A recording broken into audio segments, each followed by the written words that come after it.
Hey, it's Wags with Ironman 4x4, and I'm gonna show you how to bolt in your IDD 100 diff drop kit for your Land Cruiser 100 series or your Lexus LX470. To get our diff drop installed, we've got to pull out some of our OEM hardware and this cross member. So if you're working on a garage floor, grab yourself a jack or jack stand, and you're gonna wanna brace and support your front differential. I'm gonna use this jack stand here.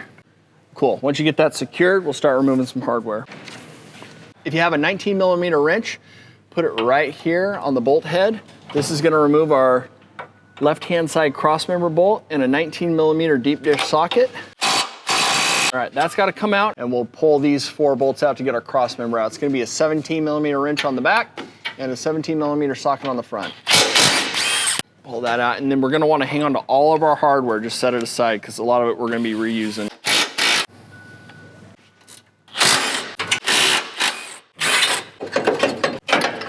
All right, now we're gonna remove this M14 right here. It's a 19mm.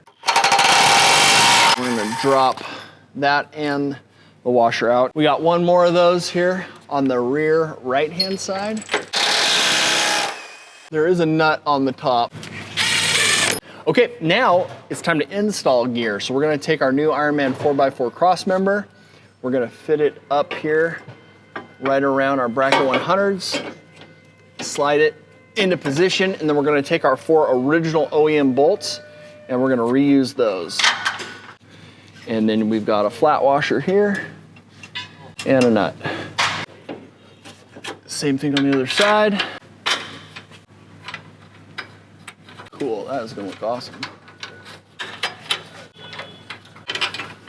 All right, now grab yourself 17mm wrench and socket and get these bad boys tightened back down.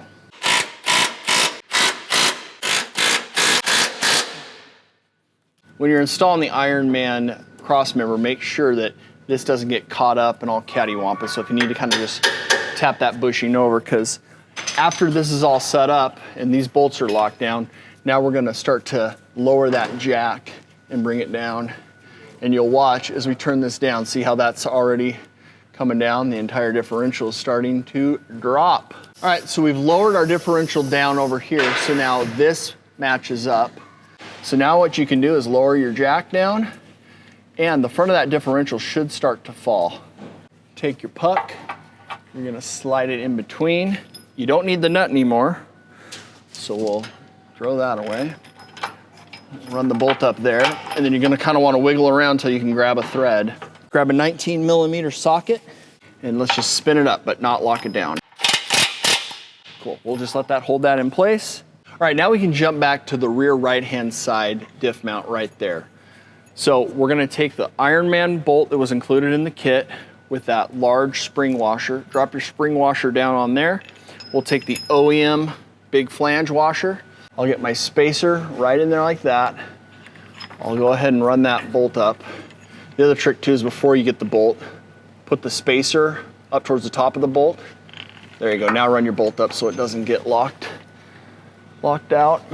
And then you can use your jack and jack it back up, and hopefully we can get the differential. You might have to push on it a little bit. We're trying to get it to line back up.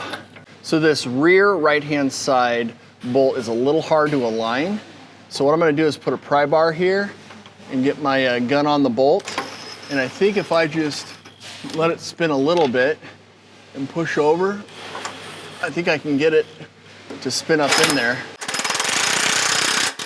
So we'll set the nut back up there. I'm gonna spin the bolt and see if I can get the nut to suck down.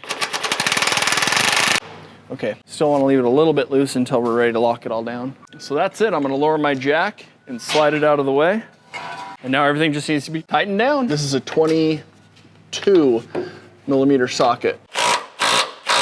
This is gonna be a 19mm. And front left is also gonna be a 19. Now all we need to do is use the remaining plastic spacers to space our front skid plate down. All right, these are the spacers for your skid plate to drop it down. You've got 3 of these metal spacers. They go 1, 2, 3. You've got 2 of these guys are plastic, they go on the sides, and you've got this big puck right here. It goes right in the center. We've also got 6 bolts. You've got flat washers and split washers. So again, 1, 2, 3, 4, 5 on the side and 6 in the back. And then I guess we included these shorter bolts, washers for you. That's just, we're just trying to be nice. You know, I mean, maybe you're building a go-kart or have other projects like a gingerbread house you're trying to bolt together. So you can use those really for almost anything you want. I'm gonna start with the back with this big puck right there. Come on, needle nose fingers. We'll take this other plastic one on the driver's side. Same thing on the passenger side. And these last 3 metal spacers go right here in front. Last one over here, and these are a 13mm socket. All right, let's get this middle skid plate put on. And you're just gonna use your factory hardware on the front here.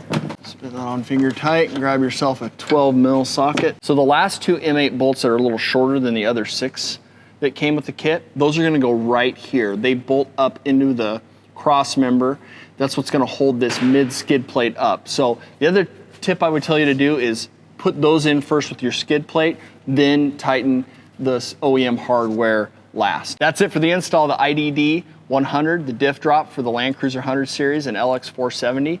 It actually is a pretty simple install, and you have all this extra confidence now that your CVs are a little bit flatter. They're gonna last longer, put more power to the ground. If you have any questions about them or wanna pick up a set, go to Ironman 4x4America.com. We can help you over there.